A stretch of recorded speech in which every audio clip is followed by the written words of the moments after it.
Hey, what's going on, folks? Leggy RPG here, back for our next quick topic tutorial. A quick tour of Bryn.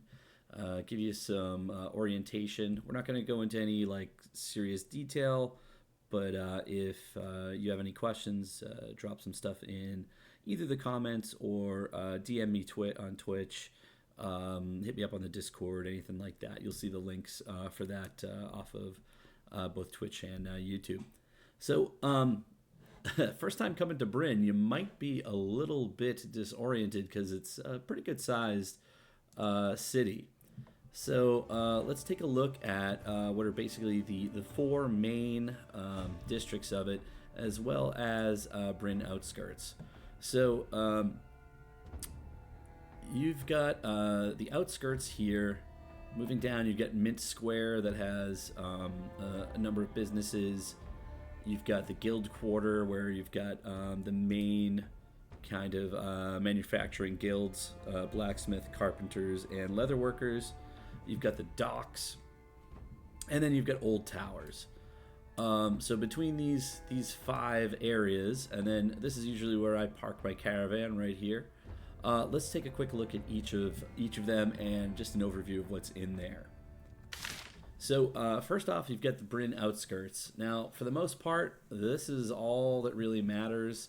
You've got a guy here who's going to sell you fodder as needed. It does tend to be more expensive than the outlying towns, but you can get it. This guy will sell you straw, and then of course there's Old Tot.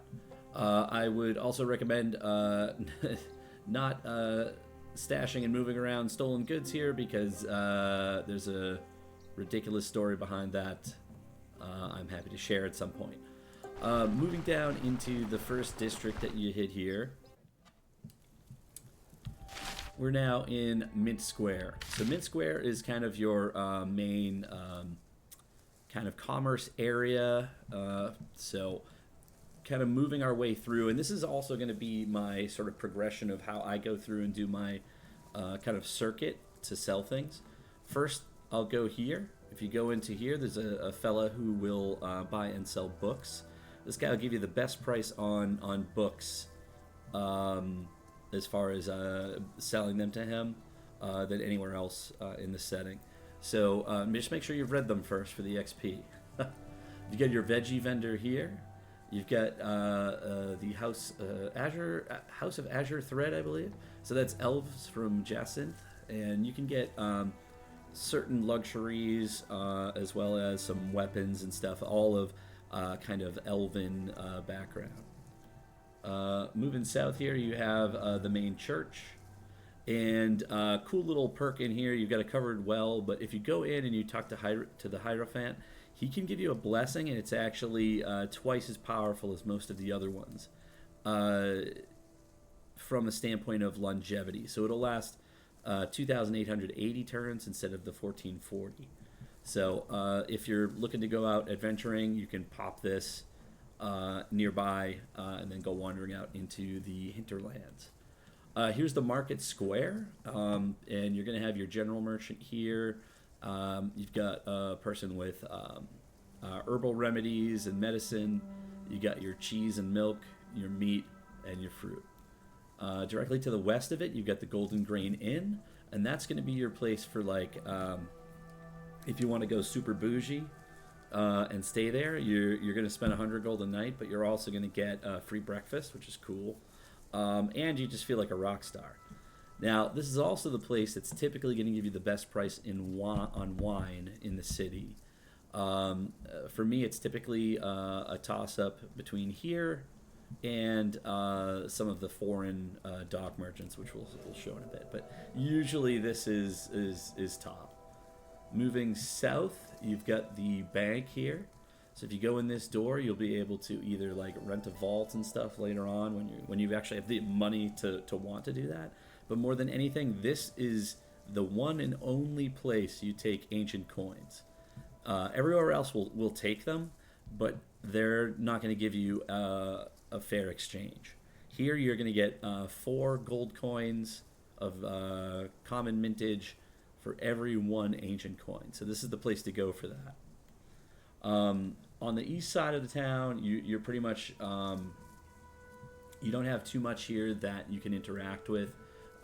This is, I believe, is it the Silver League or the new guild? Now, of course, I'm blanking. Let's take a quick look. Silver League, yep. So that is here. However, there's nothing that can be done with it at the moment.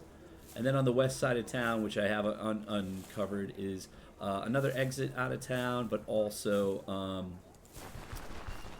residential and that sort of thing. So nothing that you're going to be interacting with on a regular basis. As you can see on this playthrough with Mahir, I haven't even bothered with it.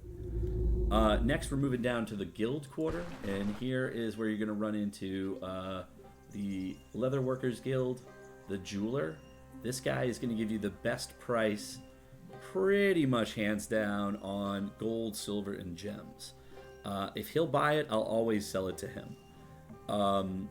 Asterisk is that every once in a while, if the stars align perfectly, the foreign dock merchants might edge them out just a little bit, but you're never going to be, if you sell your gold, silver, and jewels, basically that's the only stuff he's really interested in. If you can sell it to him, sell it to him. You're going to get the best price. Moving south, you've got the Silver League, I believe this is. That's another thing. Oh, it's another new guild. My apology. So that's basically, running all the other guilds around here, but there's nothing to interact with right now. Then you've got the Three Pots Inn.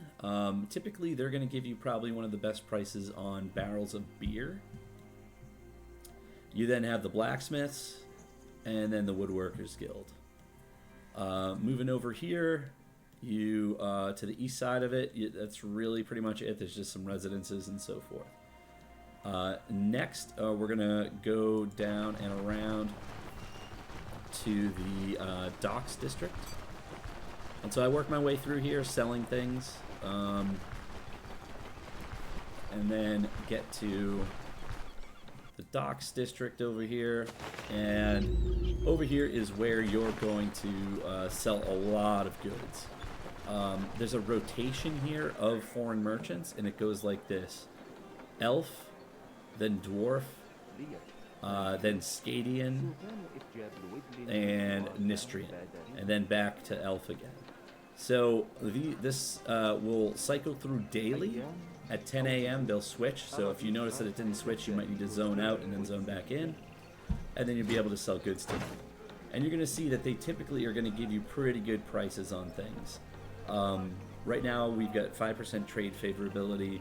They mark up 1.3, but then if you're selling stuff, you have that trade favorability depending on your reputation, and then also overall demand. So you'll see that. You also have a seafood vendor here. He's got, white fish and crabs and that sort of thing. You got a dude who's standing here without any shoes or shirt on, so I always find that hilarious. Moving up in the district, here you've got some items that have not yet been implemented yet. From left to right, you've got the barber, you've got a bathhouse, you've got a brothel. Those are not in the game yet, but hopefully should be soon. You've got a location here that will become relevant early on in the storyline, so I don't want to spoil it. You've got another general merchant here. You've got the alchemist shop right here. You've got the Close Harbor Tavern right here. You have another building that will become relevant later. Once again, I don't want to spoiler it for anybody, but if anybody wants to know, just DM me. You have Giselbert's tools right here that you can access after a certain quest to help him out. And then the remainder of buildings over here are all residential and so forth. Alright, we're going to move up to the last district and give you a quick rundown of that. And typically for that Close Harbor Tavern, they're going to give you good prices on either cider or beer. You just kind of got to check between them, the foreign merchant, and Three Pots Tavern. All right, starting here as I'm moving northward, you've got the grocery store. Pretty expensive, but they do, you know, have a pretty good variety of stuff as well as some recipes. You've got the baker over here. This guy's typically, once again, along with one of the foreign merchants, probably give you the best price on grain between there and the foreign merchant. So that's something you want to check. Typically, they're only going to have enough money on hand to buy one commodity, though. So, you know, you sell your highest to this guy, and then if you've got more grain, you can sell it to the foreign merchant. Sometimes the golden grain will be up too, so you can check that. But you're never going to go wrong by going to one of those two. You know, that's typically going to give you the best price. You just need to check the modifiers in that merchant thing. So it may not be. It's not every foreign merchant down at the docks that will give it, but each one has certain things they're looking for and will give a higher price for. Okay. Moving up further, we've got the Watchtower Tavern here. You've got the pawn shop here. You can, you know, buy random kind of half-broken stuff here. Sometimes you can get a really good deal on something that's broken or something like that, but typically if you're factoring in repair costs and stuff, it's not really a deal, but it does give you access to items one tier higher than most other merchants around here. So you can get like a higher tier item much earlier. So northward up here is kind of where all the guard station is and so forth. So there's not too much for you to do there. In this corner right here is Brynn. He's the quartermaster for the magistrate. And so eventually he'll have some things you can do and interact with him on. And he can also sell you some gear, and that's also the guy that'll sell you the map for the Brynn area. As far as things go over here in the rest of the district, it's all pretty much residential. There's not a whole lot to do or really see, other than people, just like everywhere else in town, that you can ask for rumors. And I highly recommend that, because what you're looking for is locations of points of interest. So I always try and talk to everybody I possibly can. And that's basically it for Brynn as far as a quick overview. If anyone has any questions, hit me up in the comments or DM me, and I'm happy to answer specifics. All right. Thanks very much.